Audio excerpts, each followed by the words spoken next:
Welcome to Feminist Question Time, brought to you by Women's Human Rights Campaign, which is an international feminist organisation that promotes women's rights. The main focus is on defending women's sex-based rights against the threats posed by gender identity ideology. You can find more information on the website womensdeclaration.com, where you'll find our declaration on women's sex-based rights, which has been signed by 15,868 people from 129 countries and is supported by 317 organisations. This week, we're going to be focusing on surrogacy, and we're very lucky to have Marie-Josèphe de Villiers from France, Maria Binetti from Argentina, Ghislaine Gendron from Canada, and Renate Klein from Australia. So we're going to hear first from Marie-Josèphe de Villiers. She's from France. She's co-president of the International Coalition for the Abolition of Surrogate Motherhood. I will talk today about the similarity between the two systems, the one prostitution and surrogacy. But let me first introduce the organization I belong to. It's called International, as Joe said, it's called International Coalition for the Abolition of Surrogate Motherhood. It's a feminist body. And our aim is to contribute to abolish surrogacy at national and international level. We have so far 36 organization members. I'm very pleased to be here with two of them, Ghislaine Gendron from PDF Québec and Renate Klein from Surrogate in Australia. Apart from Canada and Australia, we have members in Japan, Colombia, Sweden, Romania, Austria, UK, Belgium, Italy, Spain, and France.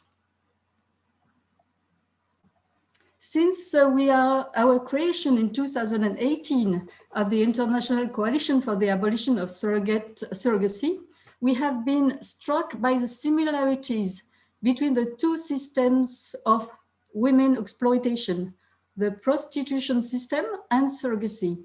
I'm going to approach these similarities from three angles: the question of health, the question of the market, and the question of the beneficiaries. First, let's make very clear that surrogacy is not a medical practice. It shouldn't be classified as an assisted reproductive technology. Does surrogacy cure anyone? No, it does not heal the commissioning parents. It does not cure the surrogate mother. It does not cure infertility. The only truly medical step is the use of IVF in countries with a sophisticated medical technology. And the surrogate mother is a woman in good health. Without any desire to have a baby, she will undergo intensive medical treatment and risk her life. She must waive most of her rights during the pregnancy. Surrogacy is a social and commercial practice of selling a double product, a child and parentage, in favor of the commissioning parents. Surrogacy is therefore a medical violence against surrogate mothers and not a medical solution. But there are also other forms of violence. There are emotional abuse, risk and anxiety or depression, and this violence. Surrogacy is using economic inequalities to exploit women. Commissioning parents are used to negotiating price and also services. For example, commissioning parents may want twins to save money. 2 twins are much cheaper than 2 children born separately, but twin pregnancy are at risk for any pregnant women. Contract violence. Contracts make it possible to impose practices that limit the surrogate mother's individual freedom, what she eats, movement, access to abortion, or sexual relationships. Everything can be imposed by contract on the surrogate mother. There are also physical violence, trafficking in human beings for the purpose of reproduction exists. I will talk about it later. In terms of violence, what are the most obvious similarities between prostitution and surrogacy? There are three to us. Economic and social inequality between clients and women involved in prostitution or surrogate mother is one of them. Contract violence. As soon as there is a monetary transaction, the power belongs to the clients. Dissociation, the phenomenon of dissociation, which is well known among women involved in prostitution, is also experienced by surrogate mothers. Brokers provide psychological support to enable them to cope with this situation. Here is what a researcher says about the surrogate mothers. They draw this line on their body between the personal self and the detached womb. And surrogate mother says, I feel that this is not even part of my body. I feel as if this pregnancy is happening next to me, but not inside me. Surrogate mothers seem to dissociate themselves from their pregnancy, to protect themselves, and probably not to be at odds with their own value. Now, the market. Every month, market studies present surrogacy as a new El Dorado. Here is one of these ads promoted on social media. It should be stressed here that surrogacy is in no way a cure for infertility. Infertility is a public health issue that calls for action at a global level. The market offers individual solutions to the detriment of surrogate women. Let's remember that surrogacy is an industry based on two products, the baby and parentage. Here we are brokers, medical and chemical industry. They are there for the child or the product. You've got lawyers, and they are there for the contract and parentage. You may be surprised to find banks involved in this industry, but they offer to finance the costs of surrogacy. Stakeholders in the surrogacy market are far removed from those of prostitution, but the similarities are at two levels: recruitment of surrogate mothers and trafficking. Here are classified ads on a job site in the United States, Craigslist. The recruitment of surrogates and women for prostitution uses exactly the same rhetoric. Earn a lot of money easily, earn a lot of money with your looks. It's for egg donors.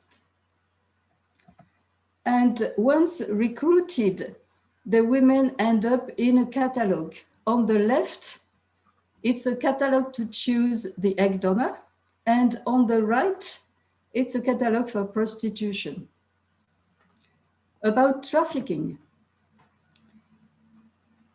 The issue of trafficking is a subject of our next study on surrogacy and migration that we are launching in partnership with the European Network of Migrant Women, but we are already aware of some examples.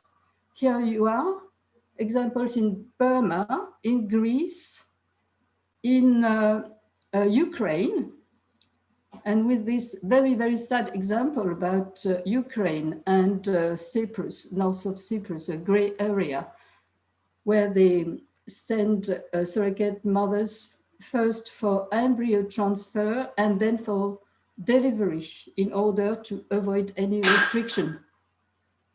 Because in Cyprus, you can offer anything to the customer. Just that, for example, like they can choose the sex of the child, which is forbidden in Ukraine, for example.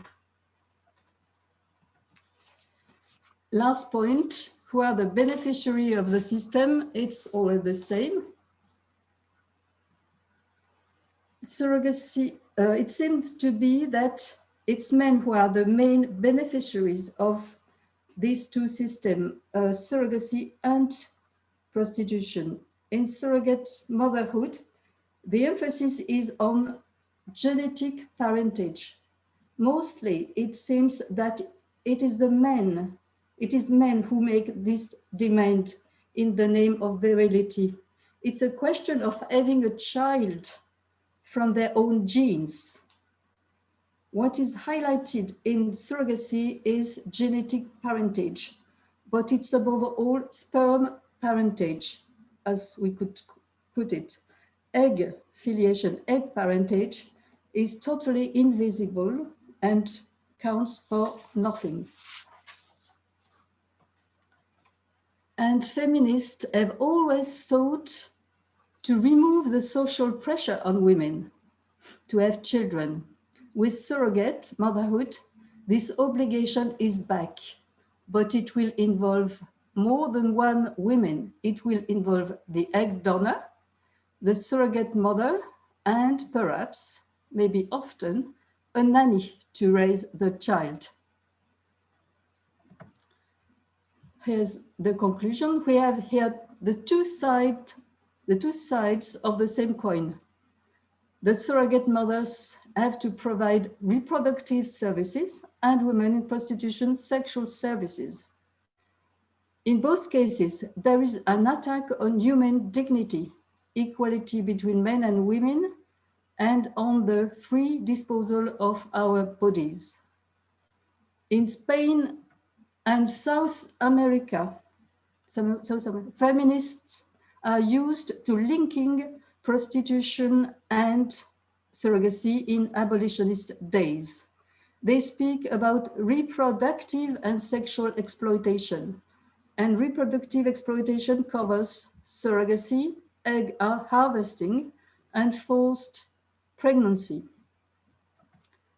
Thank you for your attention. And here is our mail address if you want to know more about us. Thank you very much. Thank you so much, Marie-Josèphe. And we're hoping to show a picture which Bernadette's brilliantly showing right now.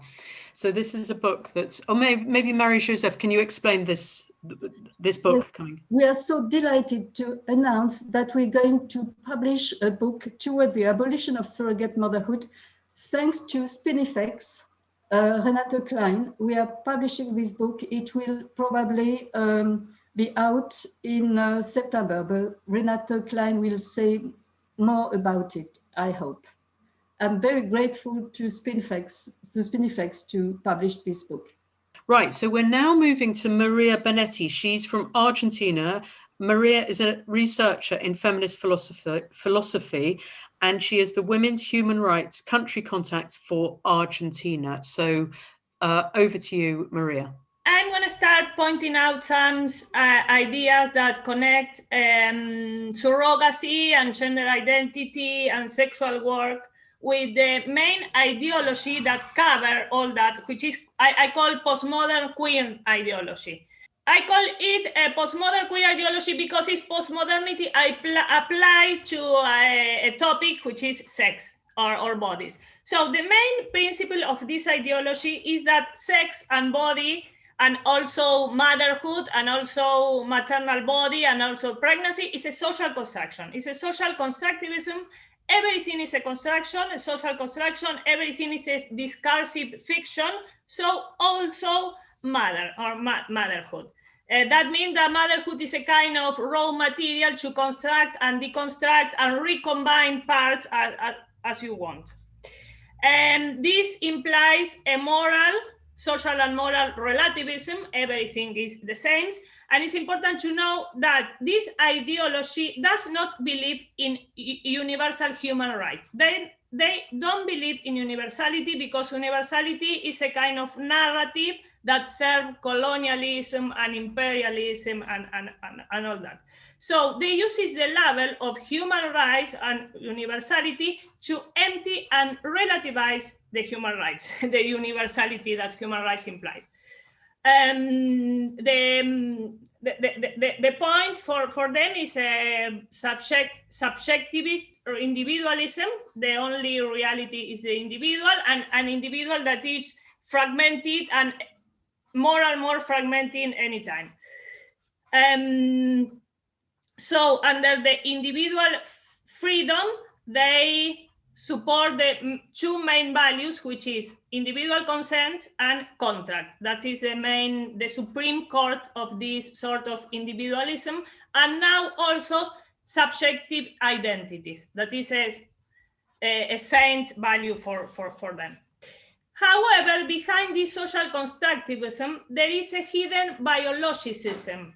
What I mean by biologicism is this necessary relationship between biological traits and social stereotype. That is gender identity. It's a necessary connection between biological traits and social stereotype. And also surrogacy implies the same. Marie-Josèphe told about us now. They keep the traditional model of family based on genetic heritage and using eugenic means. So it's the traditional concept of family and even worse because it's eugenic means. Postmodern queer ideology is the cultural agenda of neoliberal capitalism, a capitalism that of bodies and souls. So it is globally installed by the market, the medical industry, big pharma, low corporation, insurance, and all that. These guys by philanthropy and human rights organization. So surrogacy, gender identity, and sexual work share lobby, sponsors, and this postmodern queer ideology. They are the same and uses the same. So there is neither mother nor woman in surrogacy because mother and woman are fictions, are constructions. So we can dismember them and use part, one part, another part. In surrogacy, we have just functions, organs, body parts, dismembered and dissociated from the subjectivity. This psychosomatic or mental dissociation is the rule of queer ideology because of that. So to try to say that mother or woman is a psychosomatic or personal unity is violence against gender identity. We are treated as discriminatory and stigmatizing of gender identities, which is a kind of a mental and psychosomatic alienation. So then surrogacy, the strategy of surrogacy is on the one hand to neutralize people as if we were neutral discursive subjects, and on the other hand, dissociate the reproductive function or organs or parts from the personal unity in order to exploit it. As a result, woman became neutral person plus a function, a reproductive function, which is for the use of thirds. And this function is also sexually neutral. It's a function. No, it's a woman function. It's just neutral as well.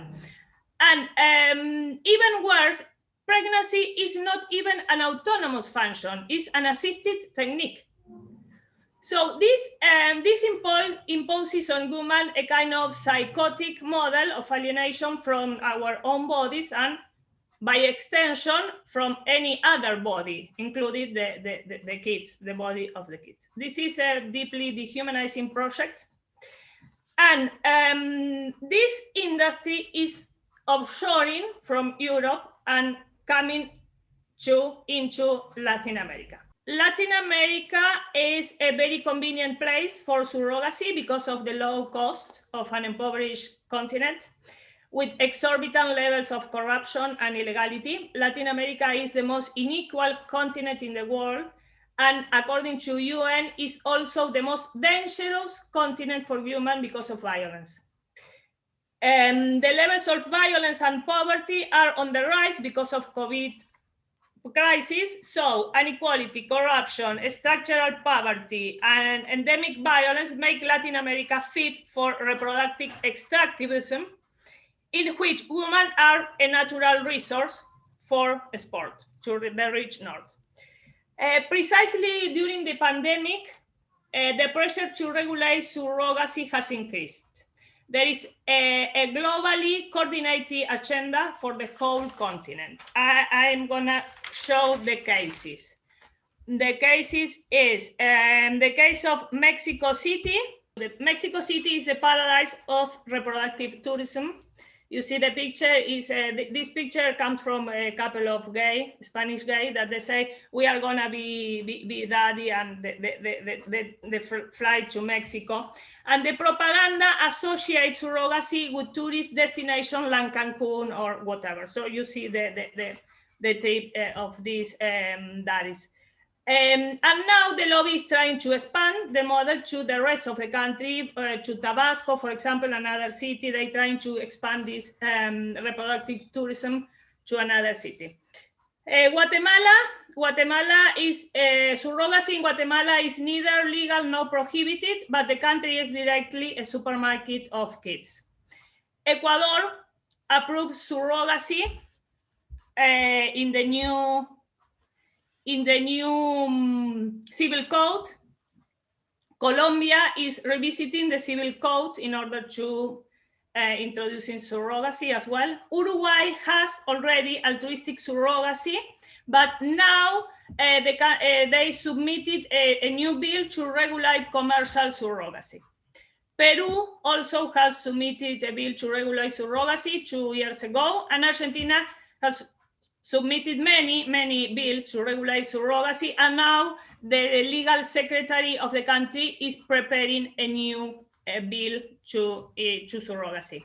Actually, surrogacy in Argentina is neither legal nor prohibited, but the final decision is on the charge. So we have almost 50 cases of registration of kids born by surrogacy, and the last case is now in the Supreme Court. Here, this is an article on favor supporting surrogacy, but Argentinian article. But what I want to show you is this is the Ministry of Human Rights and Justice in Argentina. So it means that the proper Ministry of Human Rights is promoting surrogacy in Argentina. And in Argentina, the cost of surrogate is about $10,000, while in US is almost $100,000, or between $100,000 and $200,000. So it's very convenient to surrogate in Argentina. But the good news is that we are also taking international actions thanks to the international coalition, which preparing together with the Coalition Against Trafficking and Pro Equidad and Pibas por la Abolition, many big organizations, preparing a Latin American manifesto against surrogacy, what I wanna show you. This is our manifesto, Latinoamericano against surrogacy. We launched it last year, and I prepared a relaunching of the manifesto the coming weeks. The manifesto has already 1,500 signatories and more than 200 organizations and from 35 countries. So we are relaunching the manifesto this week And we want to invite you to sign and support us with your sign. I will share the link to sign our manifesto. And the idea is to share and to lobby on international organization, agency, institution, and political parties this Latin American action.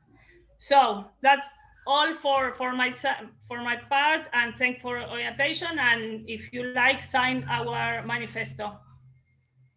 We're now moving on to Ghislaine Gendron. She's from Canada, feminist. She's a member of the Committee on Surrogacy and Pour les Droits des Femmes Québec, PDF Quebec, and she is also coordinator of Women's Human Rights Campaign Quebec. Thank you so much, Ghislaine, and over to you. Okay, so I would like to take the opportunity to underline how much the contribution of Women's Human Rights Campaign and Joe, Jocelyn, Bernadette, Sheila, and all the women who volunteer for WHRC are important for women around the world. And I am very honored to share a panel with Marie-Josèphe de Villiers, Maria Binetti, and Renate Klein. So Joe presented me. I would say that I became interested in the subject of surrogacy through my involvement with feminist organizations.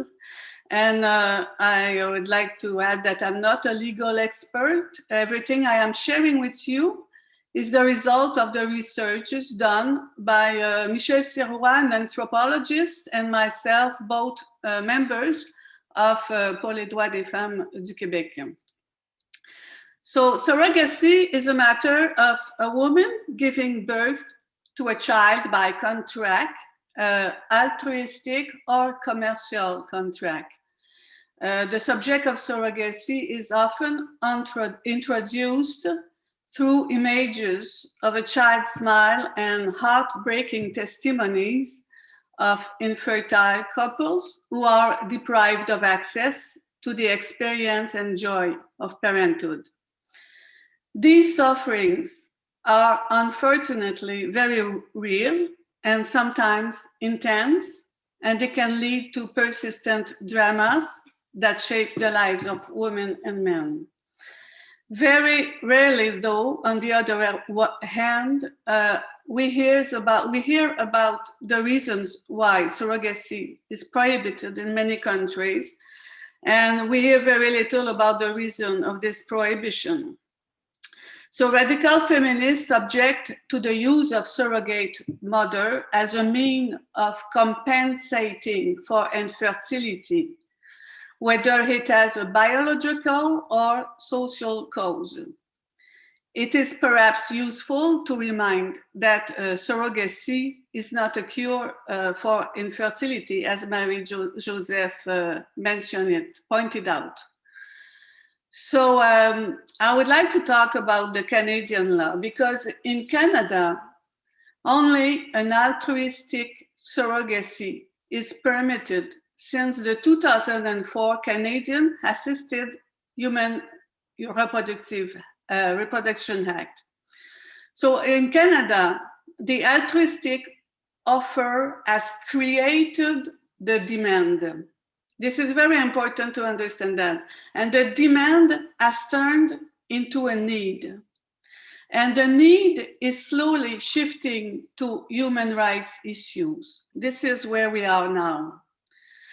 Predictably, the growing demand has created a shortage. In a market logic, when there is an altruistic supply, the demand for surrogate mothers obviously grows rapidly.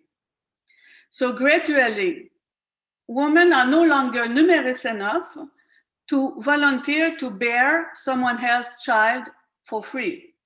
So this is what is happening today in Canada and around the world. The payment of surrogate mothers and the sale of human genetic material is rapidly emerging as the solution to fill the shortage and above all to increase profits.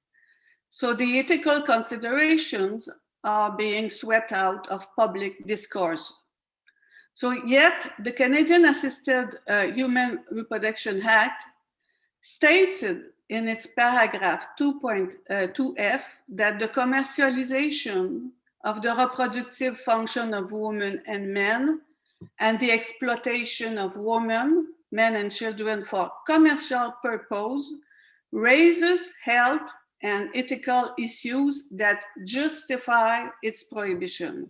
So now, introduced in February 2020, the Canadian Senate Bill S216 seeks to remove this subsection and seeks to allow for the payment of surrogate mothers and the sale of human genetic material.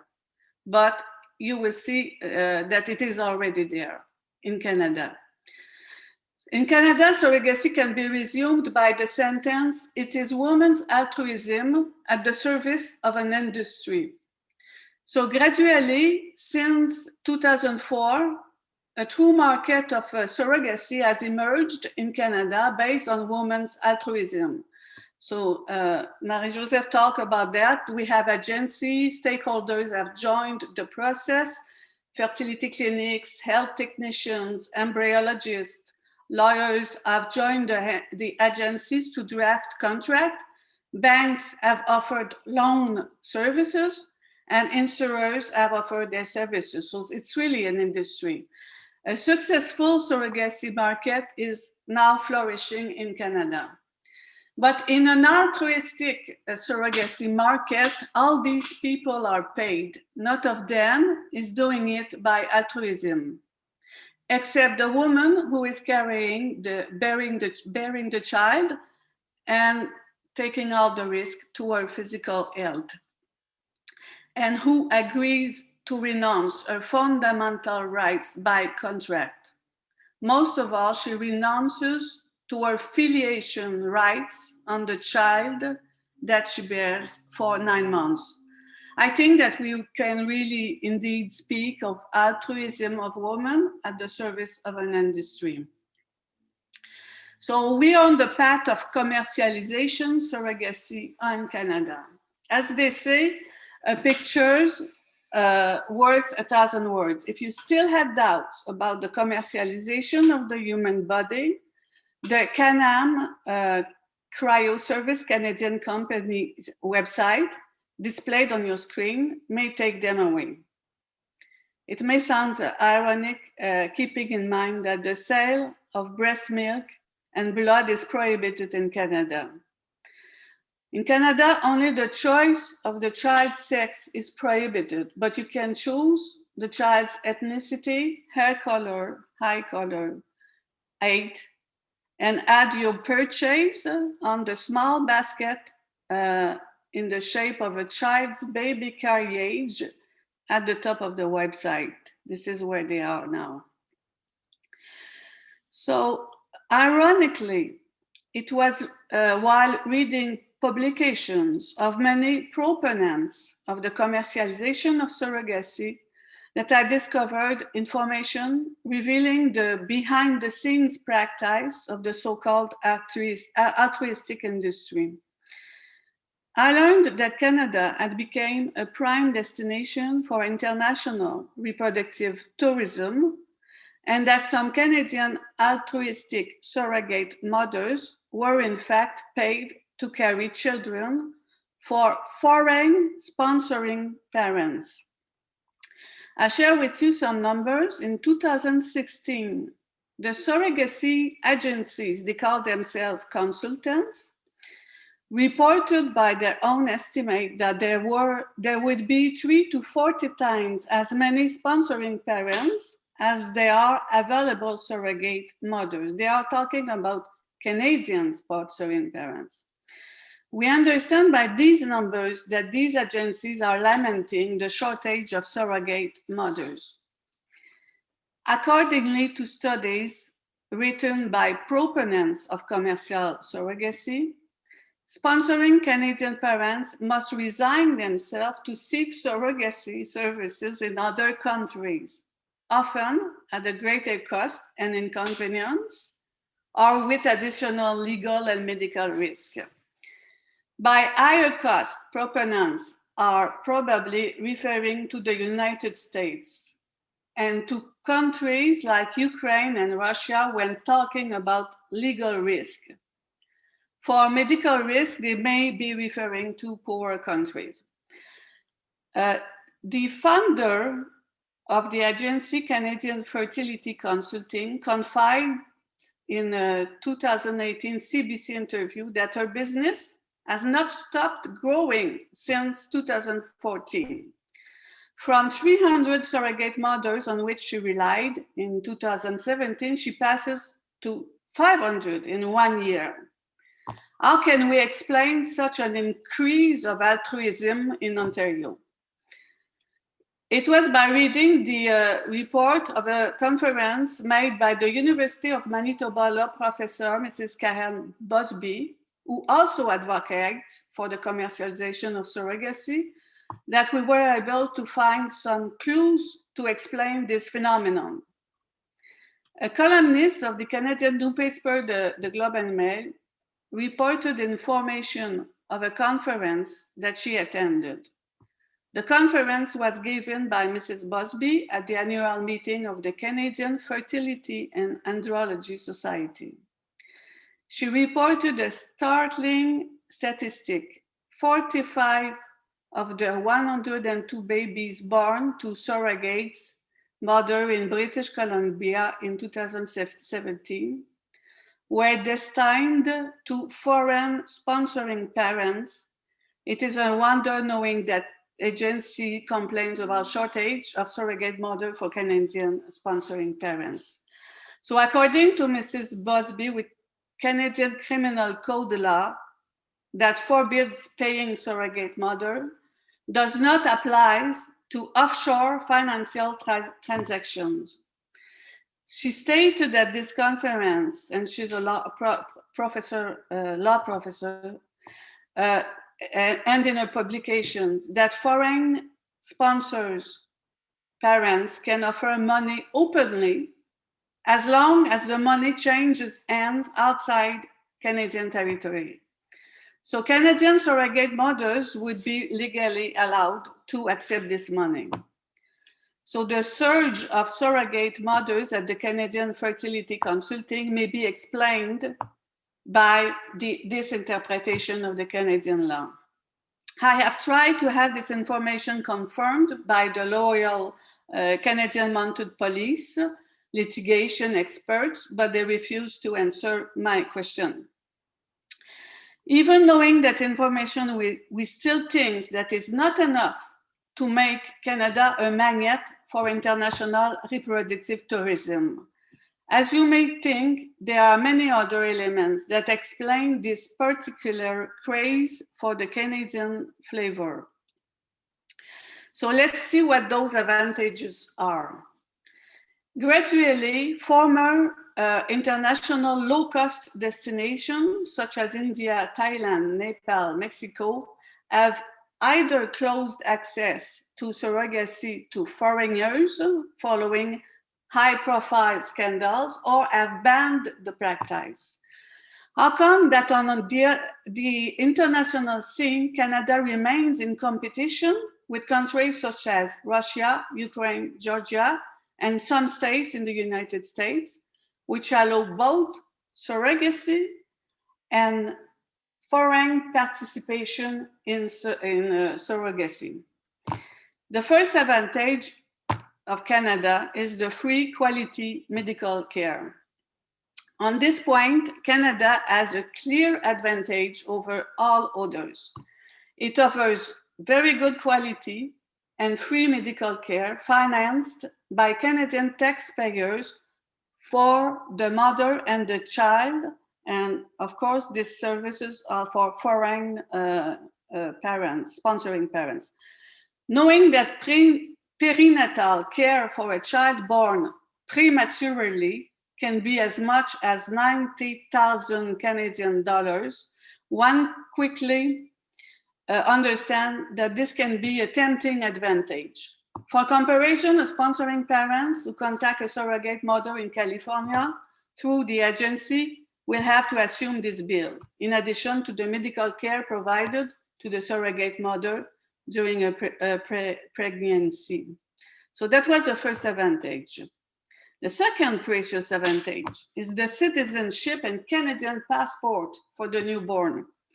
According to Section 3.1 of the Canadian Citizenship Act, a child born in Canada automatically acquires Canadian citizenship. This is obviously an advantage that can be attractive to many foreign citizens, especially China, which seems to represent an important market in the surrogacy industry. China banned the use of surrogacy in 2001 for fear that Chinese women in need would be exploited. So in 2016, Chinese authorities relaxed their laws on the one-child policy. This relaxation has led an upsurge in surrogacy requests on the desire of elderly couples who are well past childbearing age. So rising incomes and high infertility rates attributed to pollution have also contributed to the increase in demand. Third advantage, its exchange rate. If the cost of a Canadian surrogacy is not competitive with those practiced in Russia or Ukraine, its exchange rate is certainly advantageous over its southern neighbors, the United States. The non-discrimination. Canada is one of the very few countries that allows access to surrogacy to foreign parents in a non-discriminatory manner. More clearly, it does not limit access to single or gay men, which is an important attraction and advantage, since this clientele represents 40% of the demand of surrogacy today.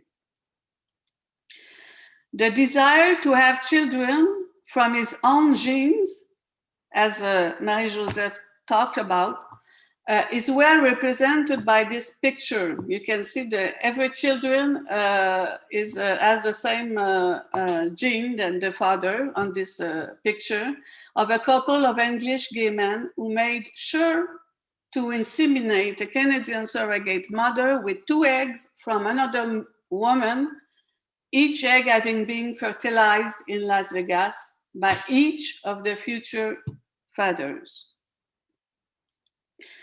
Knowing all this, why do many Canadian sponsoring parents have to travel abroad to access surrogacy? Well, there are 2 reasons. The cost in Ukraine or Georgia, for example, the cost of surrogacy is not comparable with the Canadian surrogacy for all the reasons you can imagine. And the second one is more interesting. It's the shortage of Canadian surrogate mothers. Since Canadian sponsoring parents cannot avoid Canadian law, as foreigners can, altruistic surrogate mothers are increasingly offering their service to foreign parents, which increase the shortage of Canadian sponsors parents. The absurd laws of market applies. The industry eager to maximize its profit and sees this clientele diverted from its local market.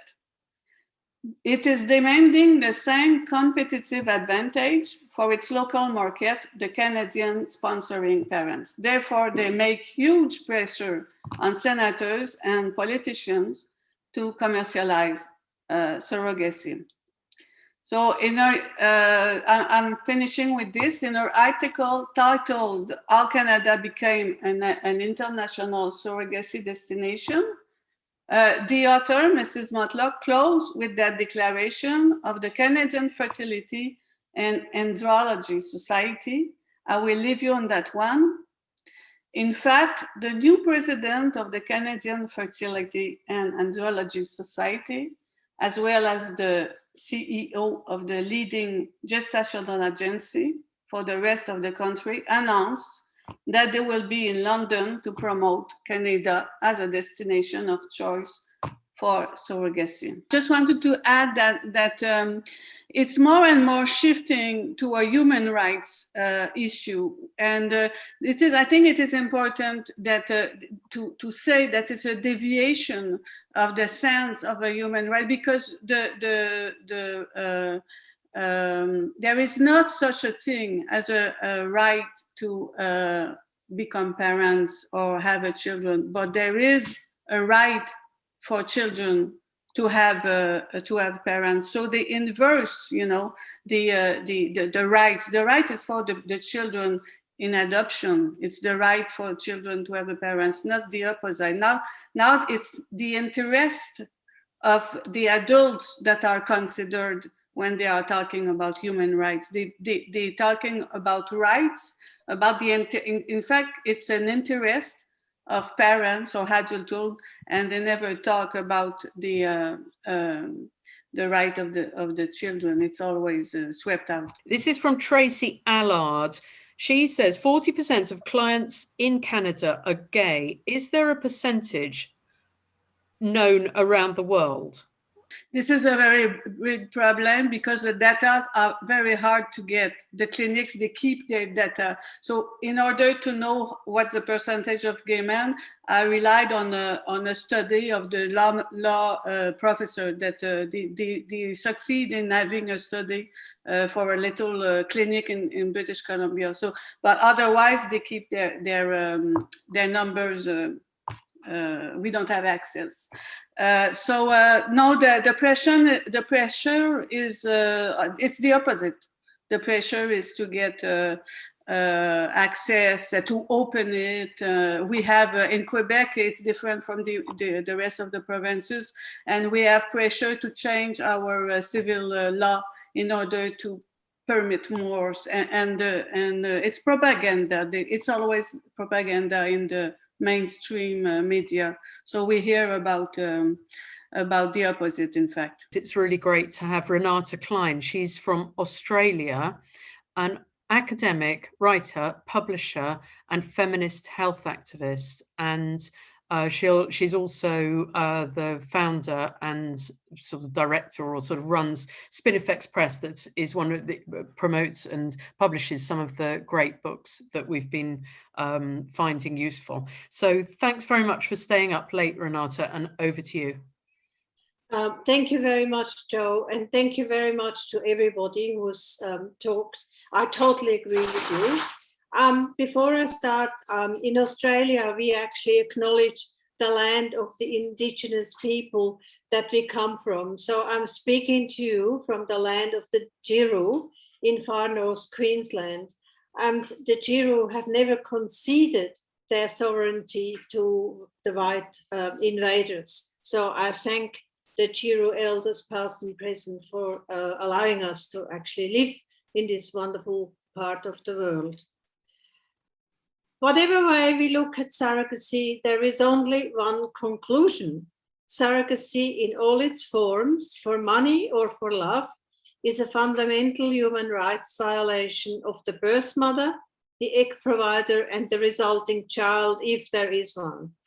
Despite being cleverly marketed as a compassionate and noble way to help infertile people, surrogacy is a deeply exploitative and callous way of reducing women to breeders. We are nothing but empty vessels or spare part providers to produce children as commodities for those with the power to pay. It's obvious that we have to abolish surrogacy, all of it, and everywhere in the world. But how do we do that? What strategies can we use to abolish, or at least slow down, this cruel sale of human flesh and misery? Let's start with the extent of the problem that we are up against. An internet search for, quote, global surrogacy clinics tells us that there are more than 8 million clinics around the world that offer surrogacy services. They're hard at work to advertise their services in order to attract more and more well-off baby buyers from every corner of the world. This is where our strategies need to start. We need to decrease the demand for surrogacy. Question: how can we change the behavior of selfish people who think there is absolutely nothing wrong with paying a lot of money to a fertility clinic so that an unknown woman who receives only a small part of the money they pay will grow a baby for them and then relinquish it? Or asking a friend or relative to do the same for love and expenses. Before we can reduce their number, we need to know what motivates these people to engage in such deeply unethical and indeed criminal behavior. So let's firstly talk about infertility and the desire for a child. It is true that infertility is increasing in part due to the fact that at least in Western countries, women are postponing having children until their mid-30s, and men's fertility is impacted by pesticides and other toxins in plastics. And sadly, we all know women who truly believe they are not complete until they have given birth to a child, or that they and their partner cannot be a family without their own child. This desire, of course, starts being created when women are little girls and are given dolls to play with. In other words, in our patriarchal world, women are socialized into automatic prospective motherhood from a very young age. Just watch any kind of popular film or TV program and hear the over-the-top shouts of happiness when a woman announces her pregnancy, her family. So-called child-free women who have chosen not to have children are frequently viewed with suspicion or deemed heartless. Women over 30 make up an increasing number of IVF clients. Often after 10 or more IVF cycles and reaching age 40, their chance of a baby is close to zero, and the IVF clinics are about to lose paying customers. This is where surrogacy comes in handy, as it presents another business opportunity for IVF clinics to not only not lose this particular client or couple, but to in fact add 2 new clients, the so-called surrogate mother and the egg provider. 2 much younger fertile women who might increase the clinic's low success rates from the low 20s to maybe the high 20s. It is hard to convince involuntarily childless women and their partners that it is time to stop rather than embark on another trip that entails exploitation, harm, and commodification of two women. Going through multiple IVF treatments has been likened to being a hamster on a wheel. Once you are on the treadmill, it is almost impossible to stop and bury the dream of a biological child. Many women see quitting as a personal insult and evidence of a lack of commitment to the idea of family. Don't ever give up. Whatever it takes, continue. If the bank balance allows it, or you can raise a new mortgage. It is exceedingly difficult to argue with desperate and often also very entitled people, but try and convince them we must, perhaps by appealing to any sense of fairness and ethics left, to not wanting to cause physical and psychological harm to unknown women, to not see babies as commodities that can be bought and sold, and to remind them that we all have deep-seated desires and experience pain and loss when they can't be fulfilled. We can't all get what we want. It's tough love, but it needs to be said. We have to get to the point that friends of people contemplating abusing women through surrogacy turn to them and ask, astounded, surely you would not want to be known as exploitative baby buyers just because you can afford to pay for a child. Apart from infertile heterosexual couples, a new category of clients is aggressively driving the growth of global surrogacy services, well-off gay men. Having achieved marriage equality in many Western countries, the heterosexualization of gay men continues. First, a lavish wedding ceremony, and after that, a cute baby or two. There are plenty of gay celebrity couples around. Just Google gay celebrity dads, and you will find dozens of them, including tales from their divorces when their children become contested goods, just like in heterosexual divorces. We need to remember that as men only produce sperm, for two gay men to have a baby that has half of their own genes, they always need a birth mother and an egg donor. So the exploitation of two women is guaranteed. It is quite amazing to see that some gay men take it for granted that these women will service them to fulfill their wish for a biologically related child. It is a perfect example of man's dominance and women's subjugation in patriarchy, and is deeply ingrained in society. Talking to an unknown woman at the surrogacy conference about the harms of surrogacy, she agreed with me, but then sighed and said, "But what about gay men? How else can they have babies?" Put differently, in the 21st century, it is now a reasonable proposition that gay men, quote, have babies, their own biologically related children, in order to alleviate their, quote, social infertility, and that women have to be service stations to procure these babies for them. Again, we have to be brave and ask them how they can justify this form of reproductive prostitution, and to remind them that there is no right to a child in any UN convention or elsewhere for anyone, gay or straight. And no, this is not homophobia. This is justified concern for the safety and dignity of women. Fortunately, there is a small but increasing number of gay men who speak out against the practice of buying babies, notably Gary Powell in the UK. We need to find many more gay men in our countries who support radical feminists in our quest to abolish surrogacy.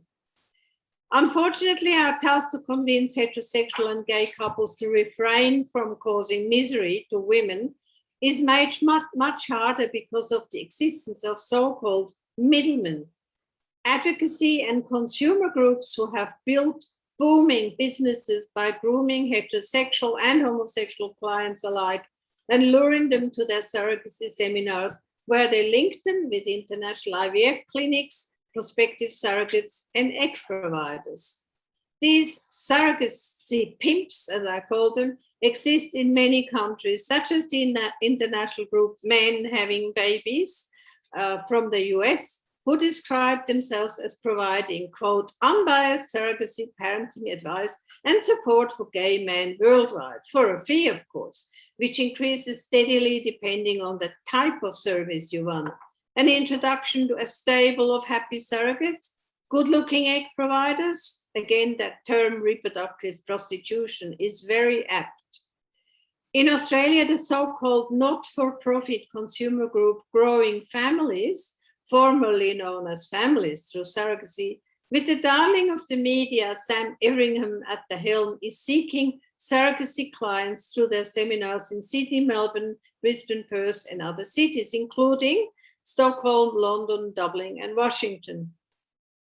The Australian Security and Investment Commission revealed in 2019 that, quote, in the past 5 years, Mr. Everingham's company earned $2 million Australian dollars in revenue. Just imagine what we as abolitionists could do with $2 million, that's about €1 million. And he still calls his organization not for profit.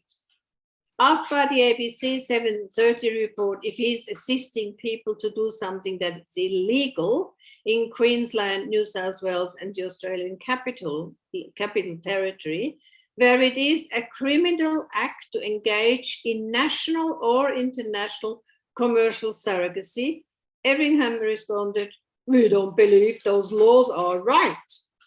This was an outrageous statement to make. He's not advocating for a change in the law, but is urging people to break the law at their own peril because he personally disagrees with it. APSA, which is Abolish Surrogacy Australia, which we have started, Some politicians and other groups are trying to stop Everingham and his organization from conducting seminars on international commercial surrogacy in states where engaging in commercial surrogacy in Australia or overseas is punishable by 1 to 3 year jail terms or fines of $100,000. But alas, so far we have not succeeded, but we will not give up. Abolitionists in different countries need to locate your own surrogacy pimps and expose their grooming activities. These groups often participate in so-called baby fairs that advocate for surrogacy with services and products, even in countries where all surrogacy is illegal, as for example in Germany. The next strategy brings me to exerting pressures on governments when there are government inquiries and manned campaigns to not legalize surrogacy, or at least not allow commercial surrogacy. It is tremendously important to remember that only a few countries in the world allow commercial surrogacy: Ukraine, Russia, which is connected to criminal activities, Serbia and Georgia, and some US states such as Oregon, California, and most recently, and totally shamefully in 2020, New York State. Then there are countries that allow only so-called altruistic surrogacy: Canada, Australia, Greece, Cyprus, and the UK. But there is a pro-surrogacy inquiry on the way that would like the UK surrogacy industry to become even bigger. For abolitionists with a legal background, this is certainly something to put your teeth into, as luckily many feminist groups are currently doing in the UK, amongst them Object. But it is good to remember that most of Europe remains surrogacy-free, including Spain, France, Italy, Germany, and Switzerland. And it is tremendously important to keep it this way. We simply cannot agree with liberals, feminists or otherwise, who believe in regulating this shoddy industry, arguing it is all about choice or it's in children's best interest. Regulation will never work, because for the ruthless surrogacy business and the surrogacy pimps, where money can be made, rules are there to be broken. And there is one institution that needs our urgent feminist attention. It is the Hague Conference on Private International Law. I stress private international law. That's HCCH. Their members come from 85 countries, and since 2015, delegates from 22 countries have been working on a, quote, parentage surrogacy project, which they want to turn into a surrogacy convention.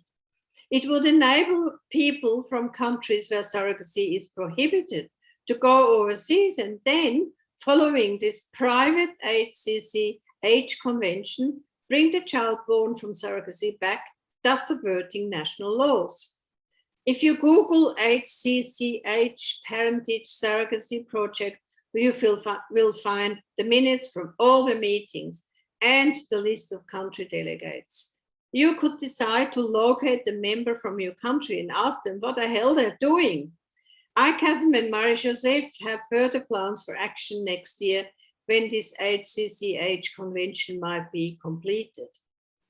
Still, surrogacy abolitionists are in a better position in our struggle against surrogacy than when Sweden was so very brave in 1999 to introduce its sex fire law as part of its strategies to outlaw violence against women that penalizes prostitution buyers but supports prostituted people, mostly women, to exit the industry. Habits can be changed, and today's young Swedish men appear not to think anymore that paying for sex is cool. We are also quite well organized. Since the 1980s, we have had FINRAGE, the Feminist International Network of Resistance to Reproductive and Genetic Engineering. Since 2015, we have Stop Surrogacy Now, that started in the USA. We have ICASM, as Marie-Josèphe mentioned, in France. We have Stopped Leihmutterschaft in Austria, APSA in Australia, the Swedish Women's Lobby, and many more groups. And we have books, Casa Ekis Ekmans, Being and Being Bought, My surrogacy, a human rights violation, and broken bones, surrogate mothers speak out. And later in 2021, we'll have the new ICAM's international book against surrogacy. So we can all work together jointly and separately with actions to try and stop this human rights violation. And ICAM has finished a Feminist International Convention for the Abolition of Surrogacy, drafted originally in 2016 in Paris. This is a very useful document for abolitionists everywhere, as we can use it to show how surrogacy violates a number of UN conventions. And it will be included in the new September-October 21 book. Now, there is one more strategy I want to mention, one that I believe lies at the core of our efforts to close down the global surrogacy industry. But I think it's one of the toughest, if not the toughest strategy that I propose. It is that we need to stop women from engaging in surrogacy as so-called surrogate mothers of egg providers.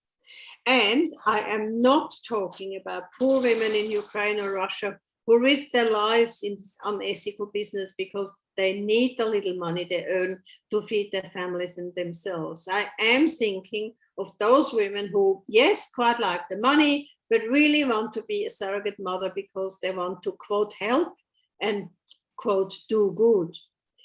There is an important discussion to be had among feminists in general about our much praised female values, our empathy and compassion, caring for others, and our selflessness. Even poor women who engage in commercial surrogacy for the money often add that they believe they're doing something, quote, very beautiful by helping another family to have a child. And they are often praised as angels. The same is true of egg providers, one of whom wrote in January 2020 that, quote, donating my eggs was the greatest achievement of my life. The British woman who made this statement is a trained nurse. What I found shocking was that she was perfectly clear about the substantial health risks in undergoing hormonal stimulation and later egg harvesting. She felt through donating her eggs, her body, quote, which I'd neglected and loathed throughout most of my life, had healed itself. She said she was, quote, forever changed by this beautiful journey, an incredible process fueled by empathy and understanding, end quote. When I read these words, my blood almost curdled.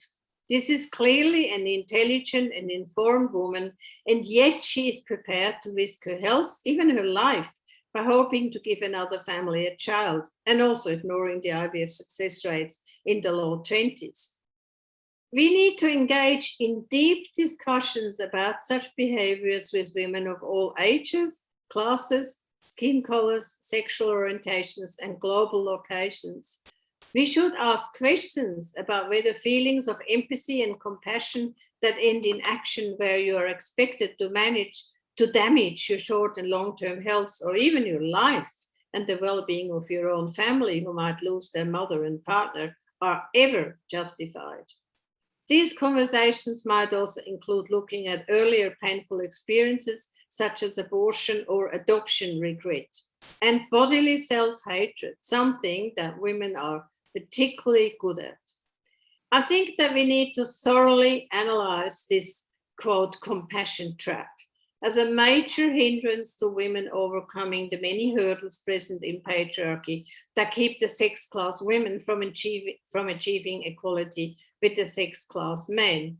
Stay in a loveless and or violent marriage, quote, because of the children, juggling paid work and housework that becomes so stressful that it results in ill health because asking for more support for one's male partner would result in violence, especially pertinent now after COVID. There are many more examples of caring and empathy where women put themselves second or third and get hurt. Surrogacy and egg donation are examples of such harm, often engaged in because of compassion.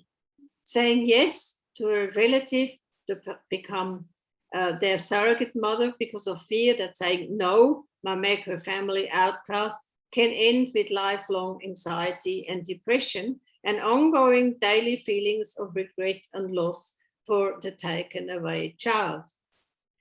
To sum up this call to develop and use a number of different strategies to abolish surrogacy and egg donation, I want to all of us, wherever we are in the world, to start discussions about surrogacy and speak out loudly and clearly against this dehumanizing practice. A strategy that is appropriate in one cultural context might not work in another, but let's start these conversations. We all have different skills that we can use, from planning a protest action to writing articles and books to making films, or simply to engage in conversations about surrogacy with neighbors and friends. If we work in our networks and act together, I think we stand a chance to stamp out this scourge, even if it will be 2 steps forward and 1 step back, and take a very long time. Yes, it's just the 3 books that I mentioned, The Being and Being Bought by Kaiser Ekis Ekman, my book on surrogacy, and The Broken Bonds, which is a very important book because it brings together pieces by women who were surrogates and egg donors, and they wrote them themselves. It's a harrowing book to read. And Eva Maria Bachmann, those of you who know her from Austria, has also contributed quite a lot of stories from Russia and Romania. And it's just heartbreaking what the women go through. In Australia and other countries as well, a lot of the support for the abolition of surrogacy comes from people who are also very critical of adoption, often adoptees themselves. And as I write in my book, and I'm sure other people write about that too, we should have learned from the adoptive experience, where women spend their lives looking for their birth mothers and sometimes also their sperm donors. And here we're doing, and in Australia, we had public apologies from the government to what was called the stolen generation, when Aboriginal women, their babies were taken from them and put in with white families, but also to unmarried women in the 60s, 70s, and 80s. And the government publicly apologized to them and said, this will never happen again. You will never be in a position where you cannot know your babies and treasure your babies and look after your babies. And now we're doing exactly the same. There are all these babies, these children who will grow up and will not know who their genetic mother was, because very often egg donation is anonymous. And so we now have already children born of egg donation and sperm donation frantically looking for their parents. And we will have exactly the same thing again in 20 years' time. And yet it's just happening because we should not forget that we are up against an enormous amount of money. As I said, 8 million clinics vying for clients. I think that's our biggest problem. The second biggest problem is that so much, like for instance, the HCCH stuff, from The Hague, is happening behind our backs. So we don't really know about it until the last minute. I've got one question about that 8 million number from Anna Zobnina, who's one of the attendees. And she says, where does this 8 million surrogacy clinic number come from? Is there a link or a publication? Because Yes, yeah. Just Google it, Anna. Just Google it and you come up with it. If you just put in, what did I put in? Surrogacy clinics or something, and it will come up. It really surprised me how many there were, but it was more than 8 million that came up. So it's enormous. It's enormous. Everybody wants to make money from this. And that links to what I said at the end, which I really think as women, as feminists, we need to have a very serious discussion, which is this compassion and this niceness and this empathy. I mean, we've always also heard it now in the COVID, epidemic, that, we have to be nice and compassionate, understanding and kind. And I'm at the point where I just want to scream and say, look at me. I'm really not kind. I'm really, really unkind.